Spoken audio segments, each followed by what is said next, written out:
कुछ मुलाकातें होती हैं जो सिर्फ एक लम्हे में रूह तक पहुंच जाती हैं, और वही होता है पहली नज़र का प्यार।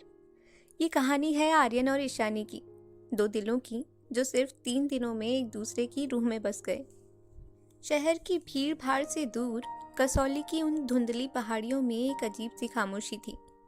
आर्यन अपने कैमरे के साथ वहाँ की वादियों को कैद करने आया था, लेकिन उसे क्या पता था कि आज उसकी अपनी किस्मत ही किसी के अक्स में कैद होने वाली है। आर्यन पेशे से एक आर्किटेक्ट था, पर दिल से एक मुसाफिर। उसे महंगी गाड़ियों और ऊंची इमारतों से ज़्यादा सुकून उन पुरानी गलियों में मिलता था जहां हर पत्थर की अपनी एक कहानी होती। उस शाम आसमान का रंग गहरा गुलाबी और नारंगी हो रहा था, जैसे कुदरत ने खुद ही इश्क की चादर ओढ़ ली हो। तभी मॉल रोड के एक पुरानी बेंच पर उसने देखा सफ़ेद चिकनकारी का कुर्ता, ढीले बाल जो हवा के साथ लुका छिपी खेल रहे थे, और हाथ में एक पुरानी डायरी।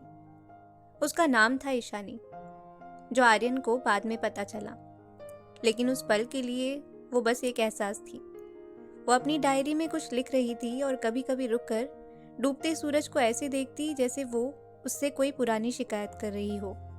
आर्यन ने अनजाने में ही अपना कैमरा उसकी तरफ घुमाया। शटर की आवाज़ आई। ईशानी ने चौंक कर सर उठाया।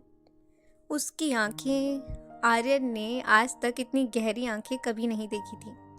उनमें एक अजीब सा ठहराव था, जैसे किसी शांत झील के अंदर बड़ा तूफान दबा हो। क्या आपने मेरी फ़ोटो ली है? उसकी आवाज़ में गुस्सा नहीं था, बल्कि एक अजीब सी सादगी थी। आर्यन थोड़ा हकबका गया। सॉरी, बस रोशनी अच्छी थी और आप, मेरा मतलब है, फ्रेम बहुत अच्छा बन रहा था। ईशानी मुस्कुराई। वो मुस्कुराहट ऐसी थी जिसने आर्यन के दिल के किसी पुराने बंद दरवाजे पर दस्तक दे दी। फ्रेम अच्छा था या कहानी? उसने पूछा। यही वो लम्हा था जिसे दुनिया पहली नज़र का प्यार कहती है, पर आर्यन के लिए ये सिर्फ प्यार नहीं था, ये पहचान थी। उसे ऐसा लगा जैसे वो इसे सदियों से जानता हो। अगले कुछ दिन आर्यन और ईशानी के लिए किसी सपने जैसे थे। कसौली की टेढ़ी मेढ़ी सड़कों पर चलते चलते उन्होंने दुनिया जहान की बातें की। ईशानी एक लेखिका थी जो शहर के शोर से भागकर यहाँ अपनी अधूरी किताब पूरी करने आई थी। आर्यन ने उसे बताया कि कैसे वो पत्थरों में जान फूंकता है, और ईशानी ने उसे सिखाया कि कैसे खामोशियों को पढ़ा जाता है। एक रात जब दोनों एक छोटे से कैफे में बैठे थे, जहाँ कोने में एक पुराना ग्रामोफोन बज रहा था, ईशानी ने आर्यन का हाथ धीरे से छुआ। आर्यन, तुम्हें डर नहीं लगता? किस बात से? आर्यन ने उसकी आंखों में डूबते हुए पूछा। इतनी जल्दी किसी के करीब आने से? हम एक दूसरे को जानते ही कितना है, बस 3 दिन। आर्यन मुस्कुराया और उसका हाथ थोड़ा और मजबूती से पकड़ लिया। ईशानी, कुछ लोग सालों साथ रहकर भी अजनबी होते हैं, और कुछ रूह का रिश्ता पहली नज़र में ही जुड़ जाता है। मुझे नहीं पता कल क्या होगा, पर इस पल में मुझे तुम मुकम्मल लगती हो। उस रात की बातचीत में वो गहराई थी जो शब्दों से परे थी। प्यार सिर्फ जिस्मानी आकर्षण नहीं था, वो दो तन्हा रूहों का एक दूसरे में पनाह पाना था। ईशानी की आंखों में आंसू थे, पर वो खुशी के थे। उसने पहली बार किसी को अपने घावों के बारे में बताया था, कैसे वो बचपन में अकेली रही, कैसे उसने अपने अपनों को खोया, और आर्यन ने उन घावों पर अपनी मोहब्बत का मरहम लगा दिया। उस रात कैफे से निकलने के बाद हवा में एक अजीब सी ठंडक थी, लेकिन उन दोनों के बीच एक अनकही गर्माहट। कसौली की सड़कें अब सुनसान हो चुकी थी। ऊंचे चीड़ के पेड़ों से छनकर आती चांदनी ईशानी के चेहरे पर पड़ रही थी, जिससे वो किसी ख्वाब जैसी लग रही थी।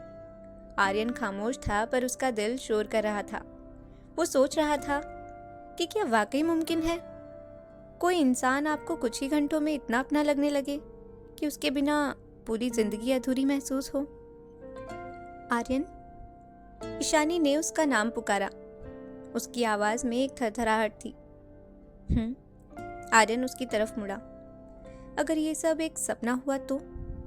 अगर कल सुबह उठकर मुझे पता चले कि ना तुम यहाँ हो, ना ये पहाड़, और ना ये एहसास। ईशानी की आंखों में एक डर था, वही डर जो अक्सर सच्चे प्यार के साथ आता है, खोने का डर। आर्यन रुका। उसने ईशानी के दोनों कंधों को पकड़ा और उसे अपनी ओर घुमाया। उसकी आंखों में झांकते हुए उसने कहा, ईशानी, हकीकत और सपने में सिर्फ एक फ़र्क होता है, चोट। अगर मैं अभी तुम्हें चूटी काटूं तो दर्द होगा ना, पर अगर मैं तुम्हें गले लगा लूं तो सुकून मिलेगा। क्या ये सुकून सपना हो सकता है? ईशानी ने बिना कुछ कहे अपना सर आर्यन के सीने पर रख दिया। उसे आर्यन की दिल की धड़कनें सुनाई दे रही थी, जो बिल्कुल उसकी धड़कन की लय से मिल रही थी। उस रात उन पहाड़ों ने गवाही दी कि प्यार को बरसों की जरूरत नहीं होती, बस एक लम्हा काफी होता है जो रूह को छू जाए। अगली सुबह सूरज की पहली किरण के साथ आर्यन ईशानी को एक ऐसी जगह ले गया जिसे सनसेट पॉइंट कहा जाता था, पर वो वहाँ सनराइज देखने पहुंचे थे। यहाँ तो कोई नहीं है, ईशानी ने चारों तरफ देखते हुए कहा। यही तो खूबसूरती है, आर्यन ने एक पुरानी चादर जमीन पे बिछाते हुए कहा। दुनिया शोर में डूबी है और हम यहाँ इस खामोशी को सुनने आए हैं। वहाँ बैठकर उन्होंने चाय पी और घंटों बातें की। आर्यन ने उसे अपनी पेंटिंग्स के बारे में बताया और ईशानी ने अपनी डायरी के वो पन्ने सुनाए जो उसने आज तक किसी को नहीं दिखाए थे। तुम्हें पता है आर्यन, मेरी हर कहानी का अंत दुखद होता था। मुझे लगता था कि मुकम्मल मोहब्बत सिर्फ किताबों में होती है। ईशानी ने एक सूखी पत्ती से खेलते हुए कहा। आर्यन ने उसका हाथ पकड़ा और उसके हथेलियों पर अपनी उंगलियों से एक छोटा सा दिल बना दिया। तो फिर अपनी किताब का आखिरी पन्ना अभी मत लिखना, उसे मेरी स्याही के लिए छोड़ दो।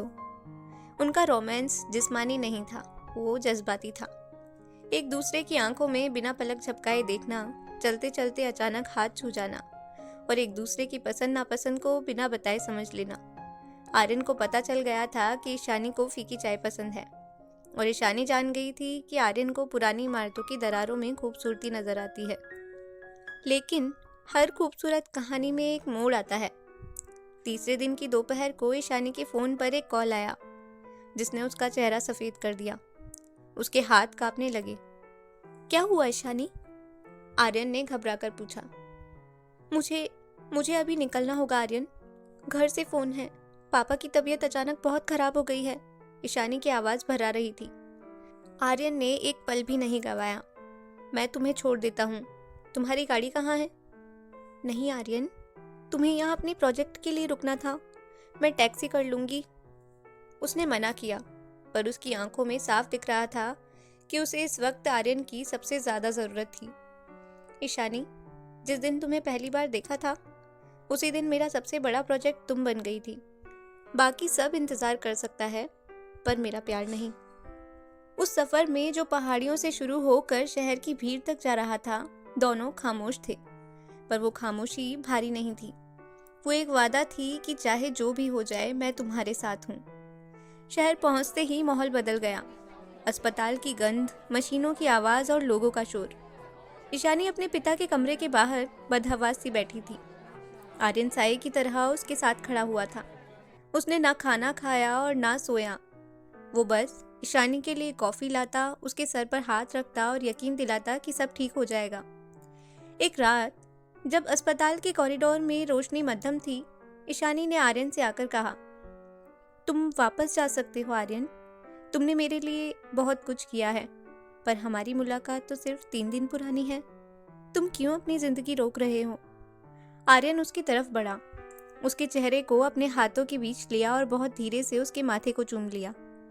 प्यार दिन नहीं गिनता ईशानी, वो सिर्फ शिद्दत देखता है, और मेरी शिद्दत ये कहती है कि जहाँ तुम हो वहाँ मेरा घर है। अस्पताल की उन सफेद दीवारों के बीच आर्यन और ईशानी का रिश्ता और भी गहरा होता जा रहा था। जब इंसान तकलीफ में होता है तब उसे किसी के साथ की सबसे ज्यादा जरूरत होती है, और आर्यन ने वो साथ पूरी शिद्दत से निभाया। ईशानी के पिता मिस्टर खन्ना अब खतरे से बाहर थे। एक शाम जब वो होश में आए तो उन्होंने देखा कि एक अनजान लड़का उनकी बेटी के सर पर हाथ रखकर उसे सहारा दे रहा था। उन्होंने आर्यन की आंखों में देखा, वहां कोई मतलब नहीं था, सिर्फ एक बेपनाह मोहब्बत थी। ईशानी, मिस्टर खन्ना की कमजोर आवाज गूंजी। ईशानी तुरंत उठी। जी पापा, आप ठीक तो हैं? उनकी नजरें आर्यन पर टिकी थी। ये कौन है बेटा? ईशानी खामोश हो गई। वो क्या कहती? ये वो है जिससे मैं 3 दिन पहले पहाड़ों में मिली थी?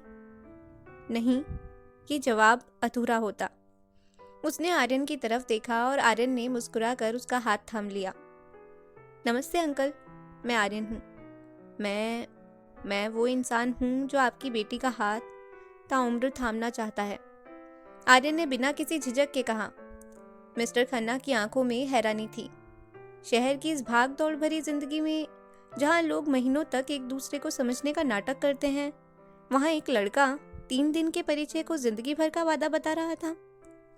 जैसे ही मिस्टर खन्ना घर वापस आए, खुशियों के साथ साथ चुनौतियां भी आईं।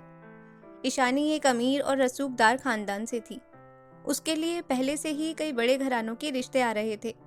आर्यन, जो एक सादगी पसंद आर्किटेक्ट था, ईशानी की चाची और बुआ के लिए अनफिट था। एक दिन घर में बहस छिड़ गई।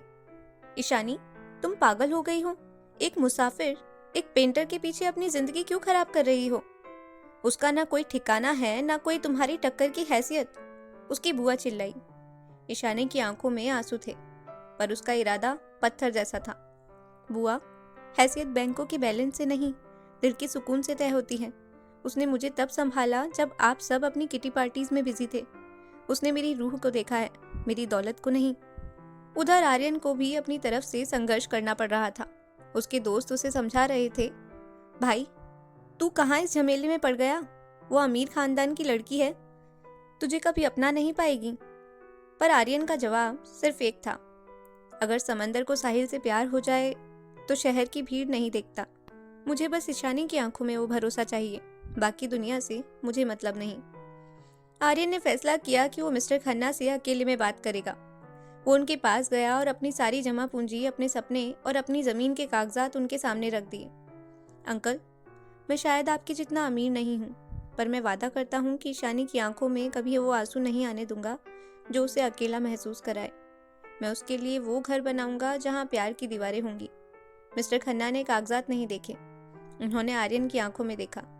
बेटा, दौलत तो मैंने भी बहुत कमाई, पर उस दौलत ने मुझे वो सुकून नहीं दिया जो आज ईशानी के चेहरे पर तुम्हारी वजह से दिखता है। पहली नज़र का प्यार अक्सर लोग मजाक समझते हैं, पर तुमने साबित किया कि ये सबसे पाक एहसास है। कुछ महीने बाद वही कसौली की पहाड़ियाँ, वही गुलाबी शाम, पर इस बार आर्यन अकेला नहीं था। ईशानी ने वही सफ़ेद चिकनकारी का कुर्ता पहना था और आर्यन के हाथ में वही कैमरा था, पर आज वो चोरी छुपे फोटो नहीं ले रहा था। ईशानी, क्या तुम्हें अब भी लगता है कि ये एक सपना है? आर्यन ने उसे बाहों में भरते हुए पूछा। ईशानी ने अपनी डायरी आर्यन के हाथ में दे दी। उसके आखिरी पन्ने पर लिखा था, पहली नज़र का प्यार अधूरा नहीं होता, वो तो एक शुरुआत होती है उस सफ़र की जो रूह से रूह तक जाता है। आज मेरी किताब मुकम्मल हो गई, क्योंकि मेरी कहानी में आर्यन है। आर्यन ने उसे चूमा और दूर वादियों में सूरज डूब रहा था, पर उनके दिलों में एक नई सुबह की रोशनी हमेशा के लिए बस गई थी। शादी की बात तो तय हो गई थी, लेकिन आर्यन और ईशानी के लिए ये सफ़र इतना आसान नहीं था। आर्यन को एक बड़े प्रोजेक्ट के सिलसिले में शहर से दूर जाना पड़ा और ईशानी को अपने पिता के गिरते कारोबार को संभालने के लिए घर पर रुकना पड़ा। वो जो पहाड़ों की खामोशी में एक दूसरे के करीब आए थे, अब शहर के शोर और दूरी की इम्तिहान में थे। आर्यन, क्या हम बदल तो नहीं जाएंगे? फोन पर ईशानी की आवाज़ अक्सर नम हो जाती थी। आर्यन, जो एक छोटे से टेंट में बैठकर दूर किसी वीरान जगह पर नक्शे बना रहा था, मुस्कुरा कर कहता, ईशानी, हवाएं जब चलती हैं तो पेड़ों की पत्तियां हिलती हैं, जड़ें नहीं। हमारा प्यार वो जड़ है जो पहाड़ों की मिट्टी में धसी हुई है। ये शहर की धूल हमें धुंधला कर सकती है, पर मिटा नहीं सकती। ईशानी के घर में हलचल बढ़ने लगी। उसके कुछ रिश्तेदार अब भी इस रिश्ते के खिलाफ थे। एक दिन उसके चचेरे भाई समीर ने आर्यन के बारे में कुछ अफवाह उड़ा दी। ईशानी, सुना है आर्यन उस प्रोजेक्ट साइट पर किसी और के साथ काम कर रहा है। कलाकार आदमी है, उसका क्या भरोसा। ईशानी का दिल एक पल के लिए कांपा, पर उसने अपनी डायरी का वो पन्ना याद किया जहां आर्यन ने लिखा था, तुम्हारी रूह मेरी मंजिल है। उसने समीर की तरफ देखा और शांति से कहा, भरोसा आंखों से नहीं, रूह से किया जाता है समीर, और मेरी रूह उसके पास गिरवी है। पर शक का एक बीज कहीं ना कहीं बो दिया गया था। दूरियों ने उस बीज को पानी देना शुरू किया। कई दिनों तक आर्यन का फ़ोन नहीं लगा। नेटवर्क की समस्या थी या कुछ और। ईशानी की रातों की नींद उड़ गई। एक तूफानी रात जब शहर में ज़ोरों की बारिश हो रही थी, ईशानी के घर का दरवाज़ा खटखटाया गया। ईशानी ने दौड़कर दरवाज़ा खोला। उसे लगा आर्यन होगा, पर सामने पुलिस खड़ी थी। क्या आप मिस्टर खन्ना की बेटी हैं? आर्यन नाम के एक शख्स की गाड़ी का एक्सीडेंट हुआ है। ईशानी के पैरों तले ज़मीन निकल गई। उसे लगा जैसे पूरी दुनिया थम गई है। वो भागते हुए अस्पताल पहुंची, वहीं अस्पताल जहां कुछ महीने पहले उसने अपने पिता को संभाला था। आज वो खुद टूटी हुई थी। वहां एक स्ट्रेचर पर कोई लेटा था, चेहरा पट्टियों से ढका हुआ था। ईशानी के आंसू थमने का नाम नहीं ले रहे थे। आर्यन, तुम मुझे ऐसे छोड़कर नहीं जा सकते, तुमने वादा किया था। तभी पीछे से एक कमज़ोर लेकिन जानी पहचानी आवाज़ आई, ईशानी। ईशानी पीछे मुड़ी। वहाँ व्हीलचेयर पर आर्यन बैठा था। उसके हाथ में प्लास्टर था और चेहरे पर कुछ खरोचे। स्ट्रेचर पर कोई और था। आर्यन को देखते ही ईशानी उसके पैरों में गिरकर फूट फूट कर रोने लगी। पागल लड़की, मैं इतनी आसानी से तुम्हारा साथ नहीं छोड़ने वाला। आर्यन ने अपने एक हाथ से उसका चेहरा ऊपर उठाया। वो तो मेरा एक साथी था, मैं उसे बचाने की कोशिश कर रहा था। उस रात अस्पताल के उस छोटे से कैबिन में जब बाहर बारिश की बूंदें कांच से टकरा रही थी, आर्यन और ईशानी ने एक दूसरे को फिर से पाया था। मुझे लगा मैंने तुम्हें खो दिया, ईशानी ने सिसकते हुए कहा। पहली नज़र का प्यार खोने के लिए नहीं होता ईशानी, वो तो अमर होने के लिए होता है। मौत भी हमें अलग नहीं कर सकती, क्योंकि हमारी कहानी अभी अधूरी है, आर्यन ने उसके माथे को चूमते हुए कहा। इस हादसे ने ईशानी के परिवार की आंखें खोल दी। उन्होंने देखा कि कैसे आर्यन ने खुद को खतरे में डालकर दूसरों को बचाया और कैसे ईशानी उसके बिना एक साये की तरह बेजान सी हो गई थी। घर वालों ने उनके रिश्ते को मंजूरी दे दी। शादी के कुछ दिन पहले जब सब मेहमान सो चुके थे, कसौली की फिजाओं में एक अजीब सी मदहोशी थी। बाहर बर्फबारी शुरू हो चुकी थी। आर्यन के कॉटेज की खिड़कियों पर धुंध जमा थी। ईशानी चुपके से आर्यन के कमरे में आई। उसने रेशमी रात का लिबास पहना था। उसकी सरसराहट सन्नाटे में साफ सुनाई दे रही थी। आर्यन अपनी मेज पर बैठा कुछ स्केच बना रहा था। जैसे ही ईशानी पीछे से आई, उसकी खुशबू में वही गुलाब और ठंडी हवा का मेल आर्यन की नाक से टकराया। आर्यन के हाथ रुक गए। अभी तक सोए नहीं? ईशानी ने फुसफुसाते हुए उसके कंधे पर हाथ रखा। उसकी उंगलियों का स्पर्श आर्यन की शर्ट के कपड़े को बेधकर उसकी त्वचा को जलाने लगा था। आर्यन ने धीरे से घूमकर उसे देखा। मध्यम रोशनी में ईशानी की आंखें किसी नशीली शराब जैसी लग रही थी। कैसे सो जाऊं जब आंखों के सामने ऐसा हसीन ख्वाब हकीकत बनकर खड़ा हो? आर्यन की आवाज़ अब भारी हो चुकी थी। उसी रात जब आर्यन ईशानी के करीब था और फिजाओं में सिर्फ धड़कनों का शोर था, आर्यन अचानक रुका। उसने अपने सिर को ईशानी के माथे से टिका दिया। दोनों की सांसें एक दूसरे में उलझी हुई थी। ईशानी ने मदहोशी में अपनी आंखें खोली। क्या हुआ आर्यन? आर्यन ने एक गहरी सांस ली और थोड़ा पीछे हटा। उसने ईशानी के खुले हुए बालों को बहुत सलीके से समेटा। ईशानी, मैं तुम्हें दुनिया की हर खुशी देना चाहता हूँ, पर मैं नहीं चाहता कि जब हम फेरे लें तो हमारे मन में ये बोझ हो कि हमने जल्दबाजी कर दी।